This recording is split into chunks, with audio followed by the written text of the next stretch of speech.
Bonjour à tous, on débute ce journal du Mercato par Kylian Mbappé. L'officialisation de son transfert au PSG est attendue pour très bientôt. Il devrait enfin être parisien avant le match de l'équipe de France ce soir. Jean-Michel Seri, lui, devrait finalement rester à Nice. Alors que le PSG avait relancé le dossier, l'Ivoirien ne devrait finalement pas bouger. À Marseille, un nouveau numéro 9 semble désormais tout proche. Mitroglou serait à 2 doigts de rejoindre la cité phocéenne. Selon la presse portugaise, un accord aurait été trouvé entre Marseille et Benfica à hauteur de 15 millions d'euros. Et alors que Diafra Sakho allait débarquer à Rennes, l'ancien Messin serait bloqué par West Ham actuellement. Malgré tout, il tenterait de forcer son départ vers la Bretagne. À suivre donc. À l'étranger, ça se décante en Angleterre. Un accord aurait été trouvé entre Tottenham et Swansea à hauteur de 15 millions d'euros pour le transfert de l'attaquant espagnol Fernando Llorente, lui qui était pourtant tout proche de Chelsea ces derniers jours.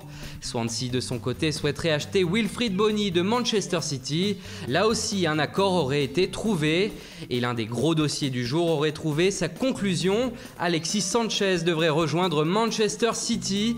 Arsenal aurait, selon les médias anglais, accepté une offre de 65 millions d'euros de la part des Sky Blues. Mais ce n'est pas tout pour les Gunners. Arsène Wenger pourrait également perdre Jack Wilshere, qui intéresse désormais Birmingham.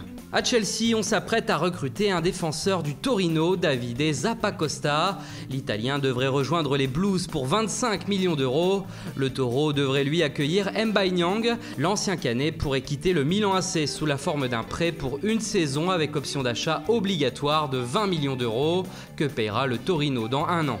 Et puis c'est officiel, Renato Sanchez quitte le Bayern Munich. Le Portugais est prêté pour une saison sans option d'achat à Swansea.